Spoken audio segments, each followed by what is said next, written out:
Antes de Roma ser o nome que todos conhecemos, outra potência dominava os mares. Imagine uma cidade majestosa, construída com pedra clara, com portos gigantescos e uma frota naval que era a inveja do mundo antigo.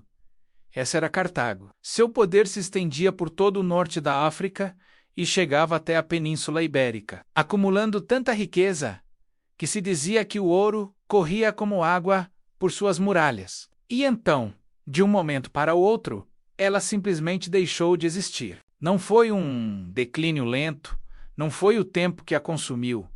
Ela foi deliberadamente apagada do mapa. Por que uma república do outro lado do mar teria tanto medo de uma cidade a ponto de jurar riscolar da história? E como isso aconteceu? Será que Cartago realmente teve força para desafiar o império que viria a ser considerado o maior de todos os tempos? Esta não é apenas uma história de batalhas, é uma história de obsessão, de vingança e de dois mundos gigantescos presos em um confronto que parecia inevitável. Uma história de generais que preferiam a morte à rendição, de cidades inteiras cercadas, famintas e incendiadas, e de um império que só se tornou o que foi depois de garantir que seu maior rival nunca mais se levantaria. Vamos voltar no tempo, para uma era em que Cartago ousou disputar com Roma o controle do mundo conhecido, muito antes de o nome de Roma ecoar pelos mares.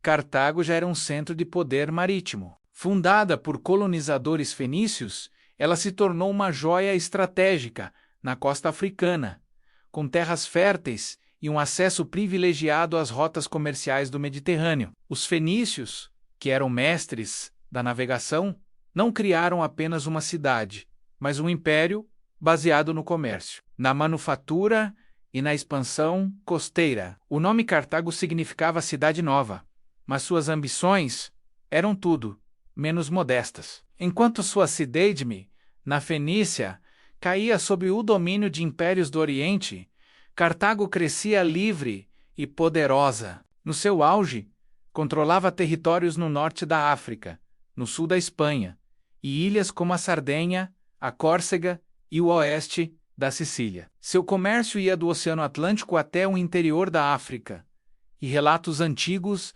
descrevem expedições que podem ter chegado até as costas da África Ocidental. A grande força de Cartago era sua marinha, seu porto militar circular, que ficava escondido atrás de um porto comercial externo. Era uma obra de engenharia tão impressionante que até os historiadores romanos o descreviam com uma mistura de fascínio e inveja. Dizem que ele podia abrigar mais de 200 navios de guerra e permitia uma mobilização ultra rápida. Era uma verdadeira fortaleza sobre a água. Sua economia era próspera, sustentada por esse comércio gigantesco e por uma agricultura tão avançada que os próprios escritores romanos copiaram seus manuais para aprender suas técnicas.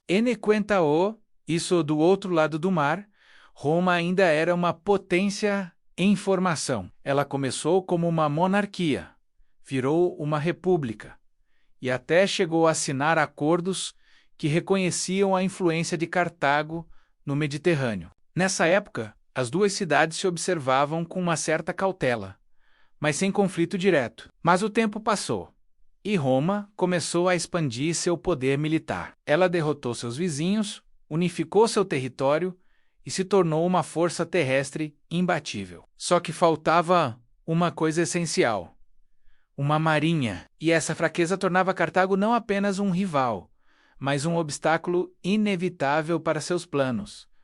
O estopim para o conflito foi a Sicília. Um grupo de mercenários que havia tomado uma cidade pediu ajuda tanto a Roma quanto a Cartago. Roma ficou com medo. Permitir que Cartago dominasse completamente a ilha seria como ter uma adaga apontada para o coração da Itália. As diferenças culturais só pioraram a situação. Cartago era uma civilização de comerciantes, pragmática, que via a guerra como um prejuízo para os negócios. Roma, por outro lado, era movida pela honra, pela disciplina militar e pela sede de expansão. Para eles, a guerra era uma prova de grandeza. Eram rivais não apenas militares, mas ideológicos. Essa oposição deu origem aos confrontos mais épicos da antiguidade. As guerras púnicas foram 3 conflitos gigantescos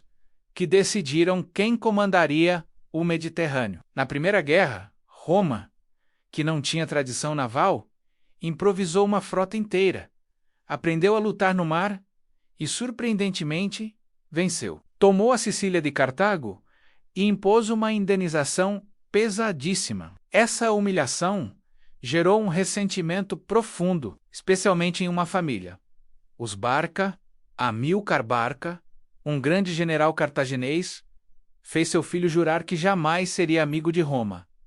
Esse filho era Aníbal. Na Península Ibérica, Cartago se reergueu e reconstruiu seu poder. E foi lá que Aníbal, já como comandante, atacou a cidade de Sagunto. Aliada de Roma, foi o gatilho para a Segunda Guerra Púnica e para uma das campanhas militares mais lendárias da história.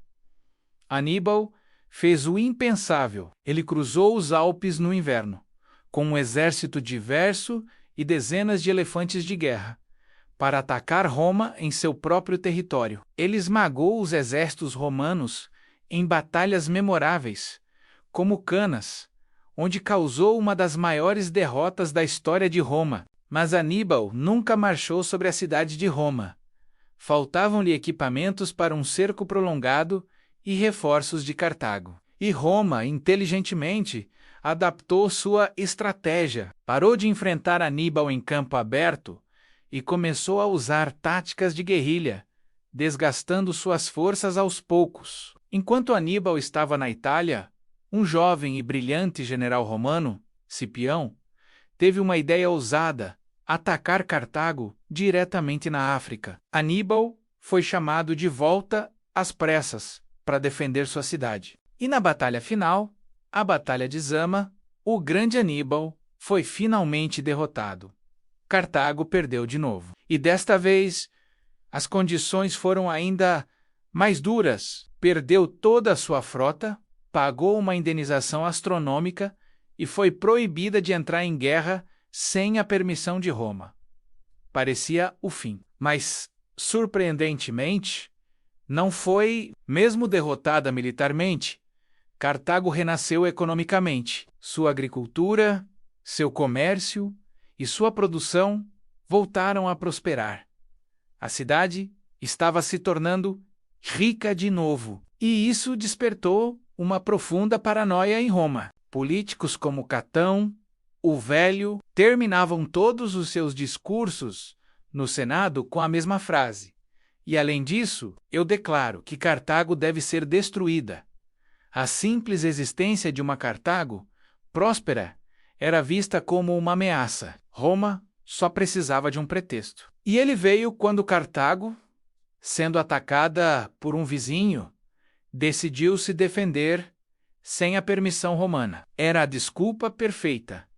Roma declarou guerra pela terceira e última vez. Desta vez, não era sobre conquista, era sobre aniquilação. Cercada e despreparada para uma guerra total, a cidade de Cartago lutou com uma ferocidade desesperada. Armas foram fabricadas às pressas, estátuas foram derretidas para se obter metal, e toda a população, de homens a mulheres, foi mobilizada para a defesa. O cerco durou 3 longos e terríveis anos. As ruas se tornaram campos de batalha. As casas foram transformadas em fortalezas. No ataque final, a cidade foi invadida e tomada quarteirão por quarteirão, em dias de combate brutal. A população sobrevivente foi vendida como escrava.